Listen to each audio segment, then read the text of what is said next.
Ladies and gentlemen, welcome back to the 2025 Chess World Cup. This is a massive knockout tournament of which 3 players will move on to the next Candidates Tournament. And a friendly reminder that the Candidates Tournament crowns the next challenger for the World Championship. We're only in the 3rd round of the World Cup, but it's literally the Hunger Games out there because an unprecedented amount of top players have now been knocked out. This tournament does not feature Magnus Carlsen, Hikaru Nakamura, or Fabiano Caruana, the top 3 rated players in the world, but of everybody else, it's been a bloodbath, and this round was no different. Also, I hope you like the hoodie. This is one of the only ones in black that exists. I am trying to work on a US-based merch partner because we had some merch when I did my tour earlier this year. But let me know in the comments if you would be interested in this being mass printed for everybody. If we see a good amount of support in the comment section, we will try to get it out for everyone. Fairly priced, because I know there's people who drop like merch and it's like ridiculously, it's like $100 hoodies and whatnot. We will not do that, but I am very, very proud of this hoodie. It is a very fun hoodie. And I didn't know just how much people liked Sacrifice the Rook, really. I did not know. I just did it in Gotham vs. the World, in case you are following that game. Okay, folks. I am going to show you 13 games in this recap. I've definitely shown you that many games in a recap before, but all of these games, either somebody qualified to the next round or they won a game to get back into the match and force the tiebreak. So, first things first, Gukesh, the world champ, playing in this tournament against Frederick Svane. Really, it's probably pronounced Frederick Svane. My German is not perfect. E4, E5, knight f3, knight c6. Frederick was a guest on my tour in Munich in May. It was a pleasure to play against him. I played against him and his brother. Also, he's been much higher rated. He was like 2670, I think. Knight f6, d3, bishop c5. Again, we've seen the Italian a bunch in this tournament. Not particularly important. The nuances. Black plays a5 to stop white from advancing with b4. Castles h3 is not an easy task for Frederick. I mean, he's playing the world champ. He's also playing the previous candidates winner. Just a ridiculous amount of opening preparation goes into that, and Gukesh obviously has different ideas.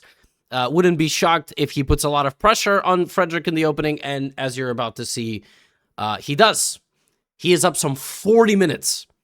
40 minutes. I mean, Frederick is scrambling, really. I gotta tell you, like in the opening, trying to kind of get out of the way, trying to get out of the preparation. Very intimidating stuff. He ends up going king h8 after some 13 minutes of thought.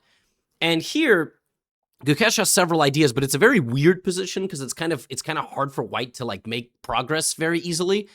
Also, king h8 is played with the real intention of starting a kingside attack. Like that is basically what black is indicating. He's getting his king out of the way. Gukesh plays rook a2, which is too genius of a move for me to even understand. I cannot explain this move to you. I think essentially white wants to regroup these two pieces with knight f1 and bishop c1, and the rook is going to be more active on the second rank, defending the f2 pawn and potentially swinging over to support a central pawn advance. Rook a2 is an absolutely genius move. Like, and what's crazy about it is that if you let the engine think, it completely agrees, which is mind-blowing. So, Frederick plays knight h5, knight f1, bishop c1. Both of these moves are played, and now we obviously do see the value of the rook being on the second rank as opposed to being on the first rank. Almost knocked over my entire cup of coffee. That would have been quite bad. Knight g3 and g5. And now Frederick obviously has something to work with, except Frederick has 13 minutes left for 24 moves. In chess, you get more time on the 40th move of the game. He has 13 minutes now to play this entire position. Bro is in a literal rapid game, down 30 minutes, against the world champ, who keeps waiting, d5. Frederick is now down to 10 minutes to play the rest of this game. He has no more time to think, he has nowhere to run. Gukesh takes on b6, plays knight back to f3, rook d8, Frederick takes, plays f6, and then you're kind of looking at this going, this isn't that bad for black. Like, white's position looks good because black kind of like damaged the structure, had to take this way, but it's not easy for white to make any progress here. Gukesh, 5 minutes remaining for Frederick Svane. Rook d8, f5, he's getting aggressive, he's trusting his instincts, the knight going to d3 and f4 on the board, queen e4 threatening the queen so you can't quite take the knight, and this is our position to work with. Frederick Svane has 1 minute and 55 seconds after this move to make 10 more moves. He has 1:55. And yet, he is just outplaying Gukesh. Now, you'll notice here, rook e1, knight d3, you can repeat the position. I imagine if rook d1 was played, Frederick would have made a draw. But we know Gukesh doesn't like to make draws. So he goes rook b1, h5, king f1, knight back to c5, f3. And now, Frederick just has to make a few more moves, takes. By the way, Frederick made this move with 1 second on the clock, because he gets 30 seconds every time he makes a move. He had 31 seconds. He played the move g4, he almost lost on time. He went down to literally his last life point for the Yu-Gi-Oh fans. Pawn takes, 2 more moves before he loses on time, and this is our position. And now we have this endgame to work with, and black is better. He's way more active. This pawn is a huge problem for white. If a knight ever gets here or here, it's simply game over. White is quite passive.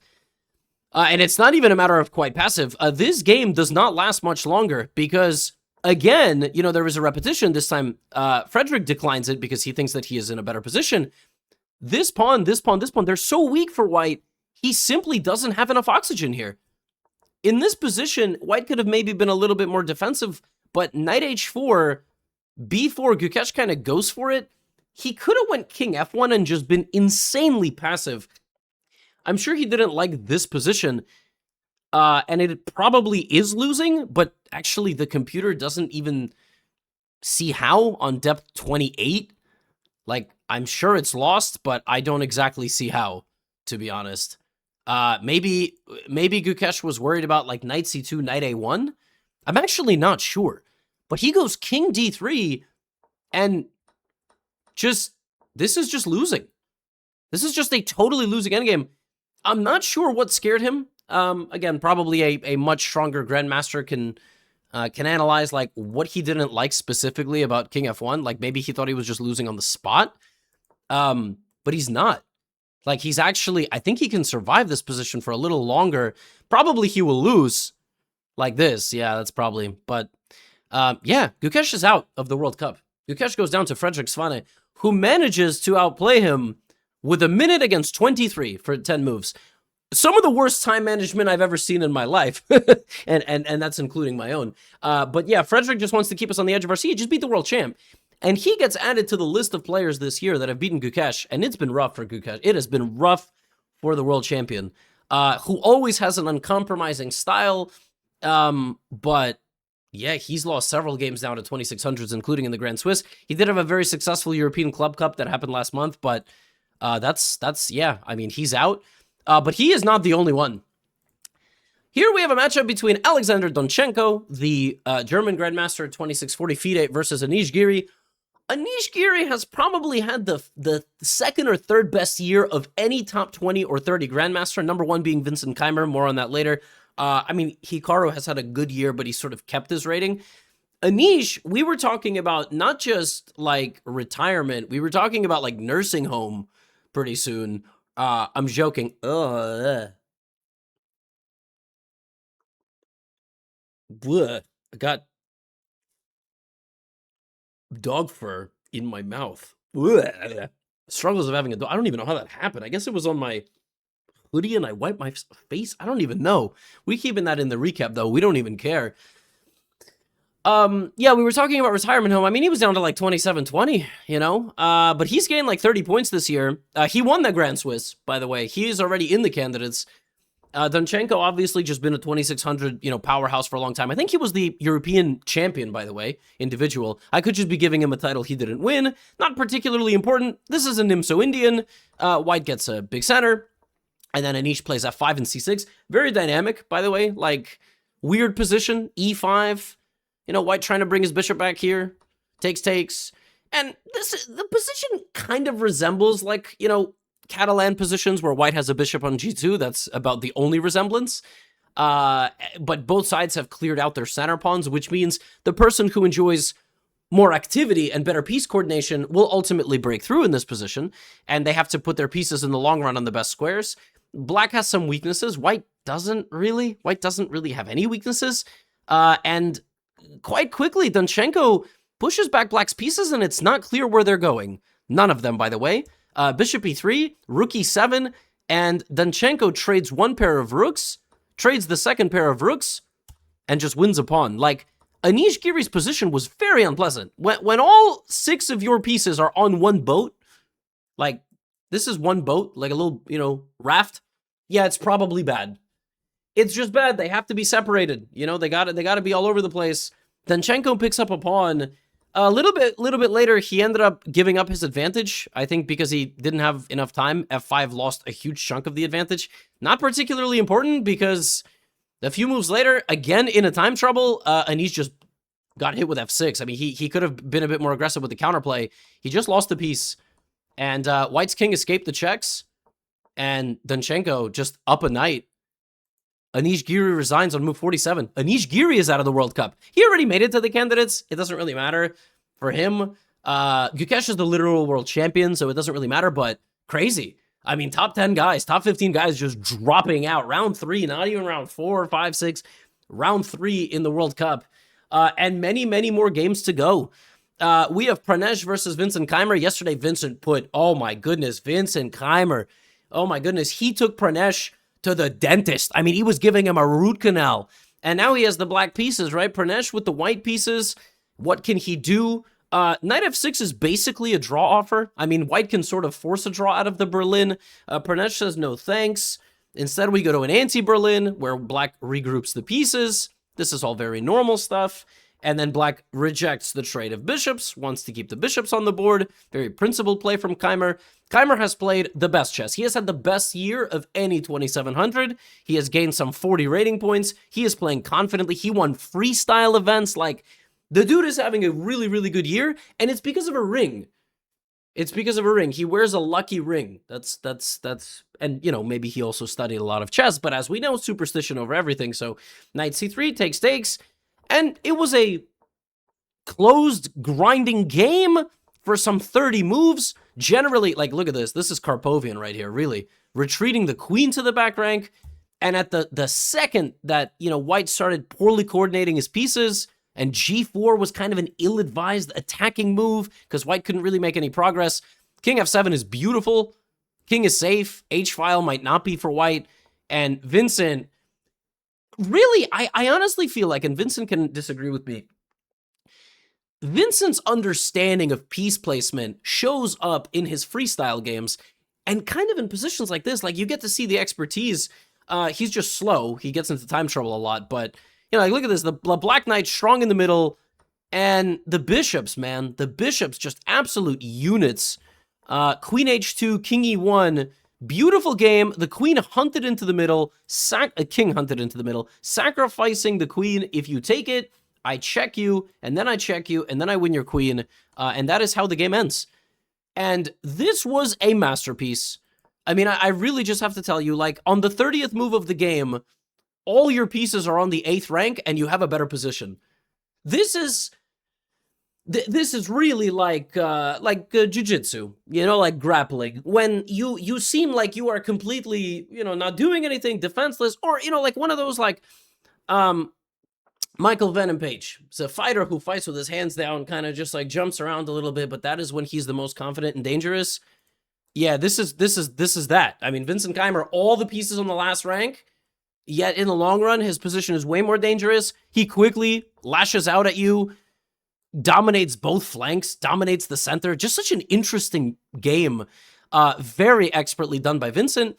Vincent Keimer is the number 4 rated player in the world for a reason. He's 2780, basically, and he moves on to the next round by beating Praggnanandhaa. Our generic IC today also moved on. He drew his game against Vokhidov after winning yesterday, and Praggnanandhaa, that is, was playing against Robert Hovhannisyan, Armenian Grandmaster, also always, making waves online, winning many, I think, online events Very, very strong player. This one was a Petrov defense. Pragg played with his pawns, f4, b4, traded, and had a kind of bishop middle game where, yeah, this just looks really good for white. Like, the pawn is just a problem. If white goes here, white wins on the spot because the pawn just becomes too strong there forever, and it's going to promote in the endgame and cause problems, so black has to go here. Pragg did a very nice job building up his advantage, and then he sacrificed his rook, like, kind of feebly. I'm not going to yell it. And actually, a few moves later, he was, like, much worse. Like, I think here, if Hovhannisyan played the really obscure bishop h4 with the idea to kind of put the bishop on this side of things, you know, sort of prevent g3 because you're always sacrificing ideas of going to e1 potentially in the future and pressure on this pawn. Bishop h4 on high depth, Stockfish just thinks that, you know, black is in cruise control, doing really, really well. Black didn't do that. He went rook e7. He kind of respected the 2770, and that allowed Pragg to swoop in with his pieces and just completely dominate. He won the a7 pawn, and then, you know, his two pawns are just too strong. Black just never got it going. And the pawn ended up queening, by the way. Queening, fork, win the bishop, and this is over. Bishop e3, c4, a8, queen, queen a2, etc. And Pragg moves on to the next round. But there was a scary moment in this game. We could have seen another Indian star going out. But Pragg is in the next round. Hare Krishna is in the next round. And Eric Aisi is in the next round. And other grandmasters. I mean, there are so many. Now, the crowd favorite, Lorenzo Ludichi. And if you watch any chess commentator, they're all saying Ludichi, Ludichi, Ludichi. That's not how you say it, all right? Put some respect. Be like Gotham. Not like the IM title and the hairline. But otherwise, be like Gotham. Try to pronounce everybody's name correctly. Read your comment section.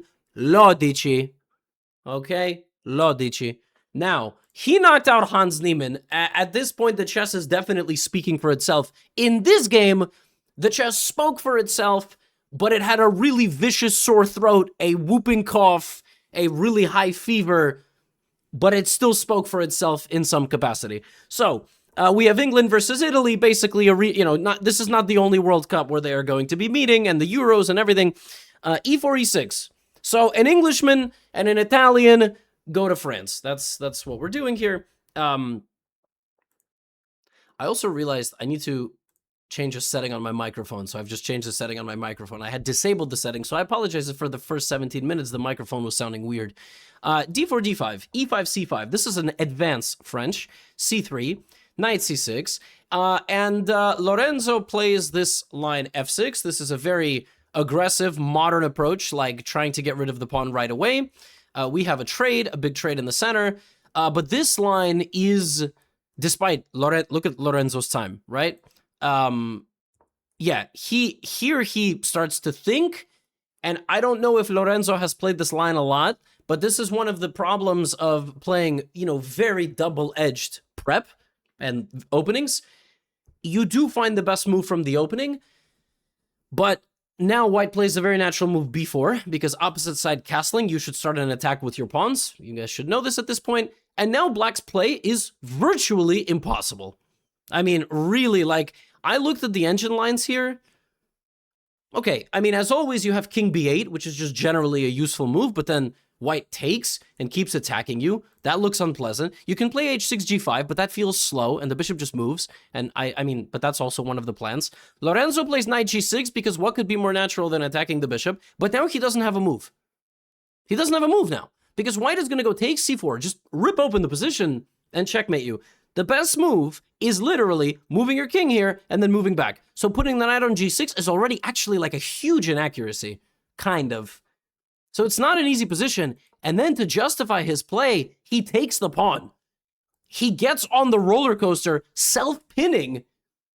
And Michael Adams is like, what? C4, explosive, blowing up the side of the board. The bishop goes to c6, the bishop goes to g4. White is completely winning.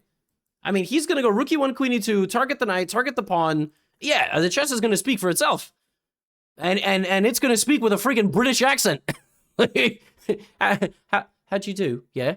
All right, yeah? Yeah, you probably shouldn't have pinned yourself, right? And this one as well. Great British baking show, by the way, back this season. I gotta catch up on it.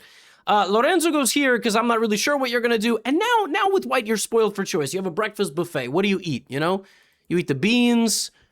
You eat some tomato. You're getting some egg, some tea maybe. What is the other thing they eat? Don't they have something called blood pudding? I don't know.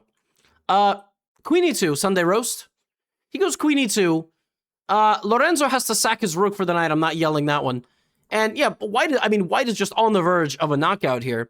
Now, I saw this position. So takes, rook d7. At this point, the advantage is actually dissipated a bit. And Lorenzo here has to take the rook. He has to take the rook and go to an endgame where he's going to lose a piece, but get a pawn back. Instead, he goes here. And in this position, Michael Adams can take the bishop, can take this bishop, or can run away with this rook and keep the rook as active as possible. Because you got to realize, black is going to like get some pawns here and maybe cause some problems. Rook g7 is winning for white. Rook e7 is second best, but of course you can just take a pawn. But not only does Michael Adams not play rook g7 to take a pawn, he goes here and transforms the game like this, and this is worse for white.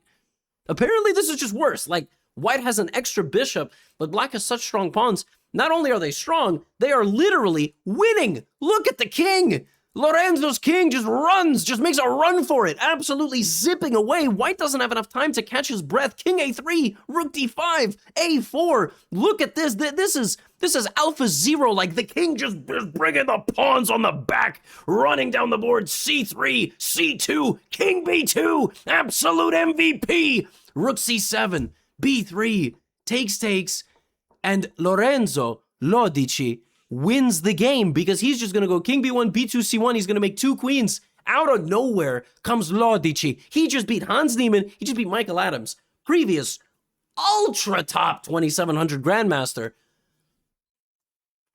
Wow. I mean, goodness me.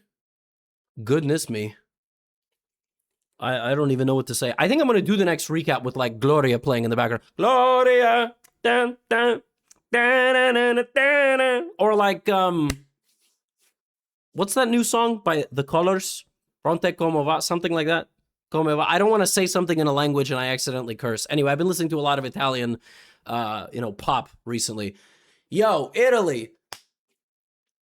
Let's go. I mean, wow, just awesome stuff. I have like a bunch more games, by the way. It's only been it's been 22 minutes. All right, let's keep going. Jose Martinez, Jospim, this one will be a little fast. Yesterday, he beat Nojibek Abdusattorov with the black pieces, so now he needs to not lose with white. So what does he do? He plays an Alapin Sicilian, because, like, what do you do if you need to not lose in the Sicilian? You play the Alapin. And I'm just going to click through the game. Nojibek has to beat the Alapin. Almost impossible. At 2700 level, almost impossible. At your level, anything is possible. 4 results are possible in a game. All right?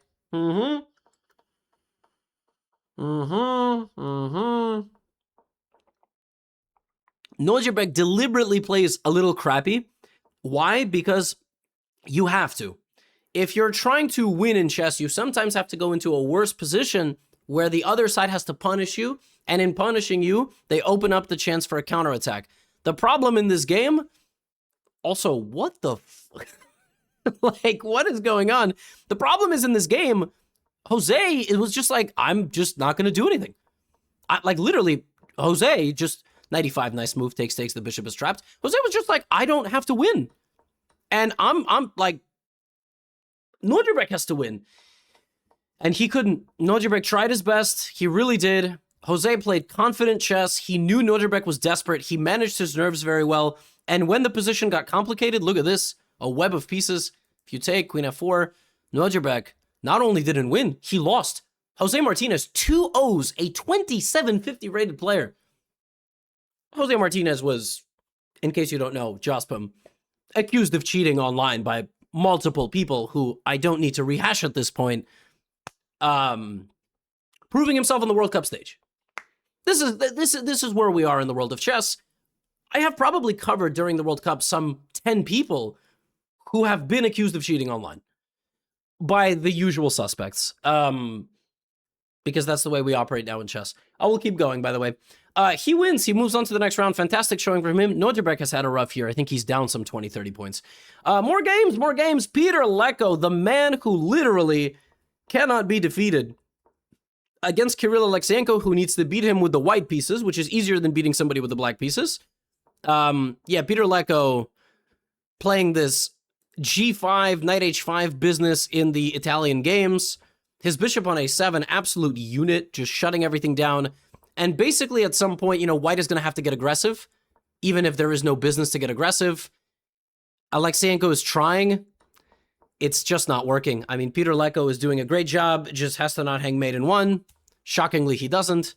And very quickly, not only does he not hang mate, he just begins taking over the game. Alexeyenko gets them into a little bit of a scramble. They get messy, but this was a mistake. Here, white needed to go rook e6, threaten the bishop, and go for a draw. There's a repetition there, probably, but Alexeyenko knows that that's not enough. He takes, and black is completely winning.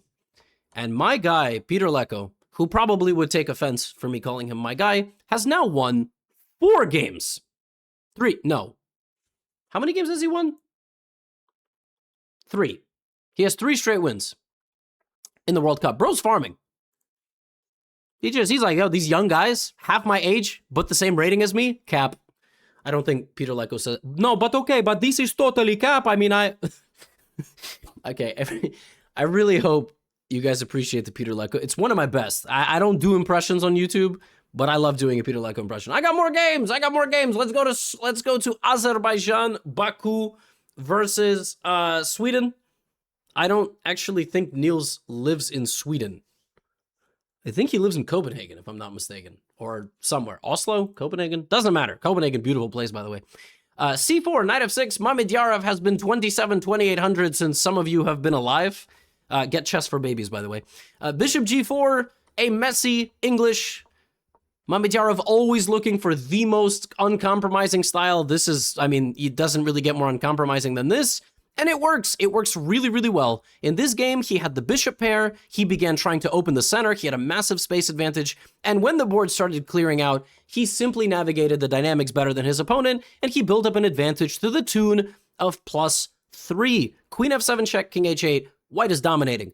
Shakhriyar Mamedyarov from like 7-8 years ago, a little bit younger, a little bit more ferocious, 2,800 live rating. No disrespect at all to Grenelius. I think he would last about 10 more moves in this position. Max. Like, white needs to take the knight, push the pawn, let's go. Rook d1. You know, I get it, but just taking and keeping it very simple, just pushing the pawn ends up going through. He goes here, he sacks his rook to keep the knight pinned, but black goes rook f8. Now white has to be very precise, and he is precise for a while, but black just defends. Grenelius defends. And as you get, I feel like a little bit older, a little bit more restless, a little bit less patient, a little bit, I mean, also like less sharp. It's just kind of life, you know? Mamedyarov continues to try to chip away like 2 rooks versus 2 bishops. How is there no back rank mate? Everything is covered. What ultimately happens is bishop g1. This is a crazy position. Mamedyarov has to now defend. Not pleasant at all. Rook e8, it's probably a draw because really nobody can make progress.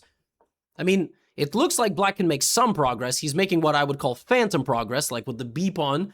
But suddenly it starts spinning out of control here. After the move, yeah, bishop d2 and bishop f4. Bishop d2, bishop f4 was wrong. I think, yeah, Shah had to put his bishop here to keep an eye on the pawn. That's what he should have done. And then, you know, black would have went here and white would have went here, and you kind of have a mutually frozen position. He chooses the wrong way, and it's just over. Niels Grenelius defending like a madman. I got to give him a lot of credit because that was a miserable position. He knocks out Shakhriyar Mamedyarov. He moves on. I mean, you literally, if you look at the world top 25, top 30, they're all out. All of them. I mean, I'm exaggerating, but like a shocking amount of them. Now, players who have not been covered yet in the recaps, Theodoru was, he beat Indic. Sindarov, number 2 in Uzbekistan, one of the best years of anybody in the top 50, top 100, like gaining a bunch of rating. And this was an exchange. Queen's Gambit declined. What we've seen in this tournament is black winning a bunch in the Queen's Gambit. Like, White has been playing a lot of these very provocative systems, and like as long as black just chills out, they don't work. They just don't work. Like look at all this, and Sindarov just lets the trade happen, and then Sindarov's like, I don't get it. I mean, I don't know what you're doing. Like, look, you're trying to attack me, but I just put my king on h8, and yeah, Theodoru tried his best, but Sindarov, pressure, e3, c3, a2, b4. You can land on these two squares. The rooks are going to activate on the g file, and Javikir Sindarov just plays an absolutely beautiful game. Like, both rooks are now open down the open lines. Rook g2, and it is ultimately this pawn that is the hero for black. The pawn that he advanced was much more successful at restraining the king than that one. And Javikir Sindarov wins a beautiful game. Rook c2 takes. The king has to chuck the pawn. That pawn is lost. And ultimately, Sindarov has two of the worst possible pawns to defend. The game goes some 50 moves. And, yeah, 49. And beautiful game from Sindarov. Outstanding. Excellent defending. Total reversal of the initiative. Nothing Theodoru could do. Theodoru goes home. Back to Greece. Or maybe he lives somewhere else. Sindarov, great game. Now, can both Svane brothers continue to advance in the World Cup? Let's see. Awonder Liang, American Grandmaster, Castles, C4. He's played in the Chennai Masters and everything. Rasmus Svane has also been all over the gaff, as they say. There was nothing happening in this game for a while. I'm going to be totally honest. Look at the time spent by both players. Both these guys memorized this line. White now puts on his best hospital gown and tries to, you know, perform colonoscopy here. Like the chess equivalent, like, you know, black's position is completely miserable. But, you know, Rasmus, he's German, okay? He can, you know, he can handle it. He will be just fine. Bishop f3, he's going to try to defend himself, you know. Not the most emphatic or exciting of positions, but very precise. Look at the king walking over. He's doing a good job defending himself. It's a pretty solid position. Unwonder, yeah, still trying to perform a colonoscopy here. Really unpleasant position. Asking a lot of very, unhappy questions for black. Yeah, you keep pushing, and you lose the game on the 47th move. 46. The king needed to keep touching the pawn. He said, hey, I got you. If the rook ever moves, I'm going to take it. But when you go here, white now has a moment that after this trade, there is this move, king b3. What is the idea of king b3? The idea of king b3, it's kind of unbelievable, this little idea. b4, so you target the pawn, king b3. The point of this position is you hide behind the b pawn, and you hide behind the pawn for there's no checks. So you're threatening a5. a5 just wins. Because a5, you get the pawn through, and then you win the game, because the king is too far, and the king's not taking this pawn. This one step of distance, he blunders b4, king b3, ridiculous. Now he's just losing, because white wins both pawns and starts advancing his a pawn. And then right here, in this position, Awonder blunders a draw. He goes to b2, and now, I don't even get it, but I think it's a draw if you just come back. If you come back, I push here, I wait for you to go to a6, I go to e6, here, then I go back, you go to a7, rook a8, king b3, and because you are too far, or something, it's a draw. King g4, king c4, king h4, you can never cross because I would take the pawn. You can't move the rook because I would take the pawn. So king d4, king g4, king e4, king h4, and then here I would give you a check and come back. I mean, it's completely unbelievable, but it's like a mutual Zugzwang. Like, nobody can make any more progress. Yeah, of course that doesn't happen. I think Rasmus already thought that he was losing, and white doesn't give up with the second chance. This king is now way more active than on the b2 square, and Awonder wins. Endgames are so weird, nobody understands them, don't even pretend to understand them. 3 games now. One more game. The next person to move on. Awonder Liang moves on. Shotage versus Maxudlu. Maxudlu, always looking for very complicated chess games, plays a Caro-Kann, c5. Knight c6 is actually not something that I... Knight f3, knight c6 is a line. DC, bishop g4. I think I've played this. I've also played bishop g4 straight away. And that's exactly what we get. C3, A6, not a move that I've ever seen before. I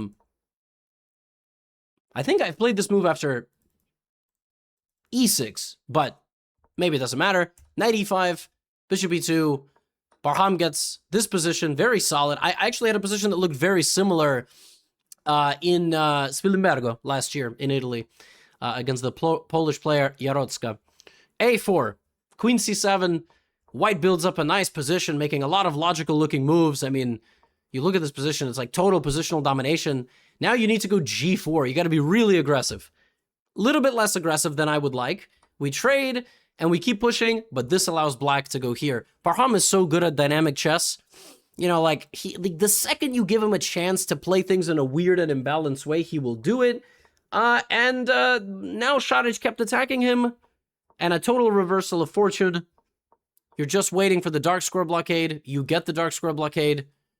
And now in a time scramble, anything can happen. Black keeps pushing the pawns. Shotage never got the pawns moving on this side of the board. Maxudlu, total reversal. And now he's the one hunting. We get into the bonus time. White actually got back a lot of momentum. This was a completely... look at this position. What is even happening? Shotage gets a second wave of energy, pushes through. The pawn is on A6, 2 squares away from queening. G4, he's going to mate him. Queen D2. One guy's going to get checkmated or promoted in the center. The other guy's going to have the pawns promote on the other side of the board. But yeah, it's going to be really tough to break through this. He keeps trying, rook F7, but yeah, this is just not good enough. Rook goes back to E8. I think Shotage thought he had something here, but he doesn't. And yeah, once these pawns came in, it was game over. Barham navigated this position beautifully. This is the kind of chess you got to play in the World Cup. You can't do some of this like point fighting stuff. Like, you got to play really, really nasty chess. He moves on to the next round after knocking out Shotage. And two people who lost in the first round, but then won in the second one, Jordan van Forest. This was an Italian. The reason I'm skipping through it, it was a very interesting game.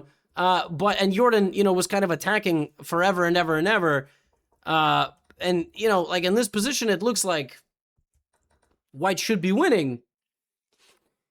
White is not winning. What Black can do here is play like rook e7, sack the rook for the knight. Although actually, I think you have to move the other rook. That's the wrong move. You have to move this rook so that there's always the pin. And this position is just equal. I mean, White is up a pawn, but this is hanging forever. Another thing that you can do is you can play rook f5, which is worse, but at least you're not totally lost. What you probably shouldn't do if you're Alexis Sarana is play king h8 and hang rook h5. That sucks. And the point is that you just lose. Queen h5, queen g7 is mate. He just blundered this, and the game's over. I think he just missed this move. Maybe he thought he had g6. I'm not sure what I don't know. But this is over. This is just over. He goes king h8 to get out of the way. Rook h5 ends the game on the spot. Jordan van Forest beats Sarana. They go to tiebreaks. And yesterday, Andrei Yesipenko was clobbered by Puya Idani. Today, he gets the white pieces. Puya, by the way, playing a Sicilian defense. Not playing for a draw. You got to respect it. Not playing some Berlin. Yesipenko goes for a very strange line of the Sicilian defense. Clearly getting his opponent out of the prep. And for the rest of the game, he tried to apply some pressure. Black was actually doing pretty well. But after the 20th move, it was all Yesipenko. Totally, I mean, a shocking decision by Idani to trade the knights like this and give himself two huge weaknesses. And not just the weaknesses, but the open file. He must have thought that it's just a draw. He's going to trade the rooks or something. But it got so bad so fast. Within about 5 to 7 moves, he was just much worse. And Yesipenko, you know, Russian school of chess, if you will, just clean conversion. 2 pawns up, pushing the pawn. And Yesipenko gets a gift, some would say. I mean, really, like, Puya did not have to trade the knights that way. He probably just thought the game was over after he traded them. But I mean, position was pretty equal. There was no need to play knight c4. He plays it. Yesipenko does not look back, wins the game, and these guys will go to tiebreaks as well. But so many players are out of the World Cup. Gukesh is out. Giri is out. Pranesh was knocked out. Alexienko was knocked out. It's really the story of who's making it through, yeah? yeah, that's today's recap. 40 minutes. Hope you enjoy these longer ones. And after the tie breaks, we will move on to the 4th round. That's all I have for you today. You know the drill already. Get out of here.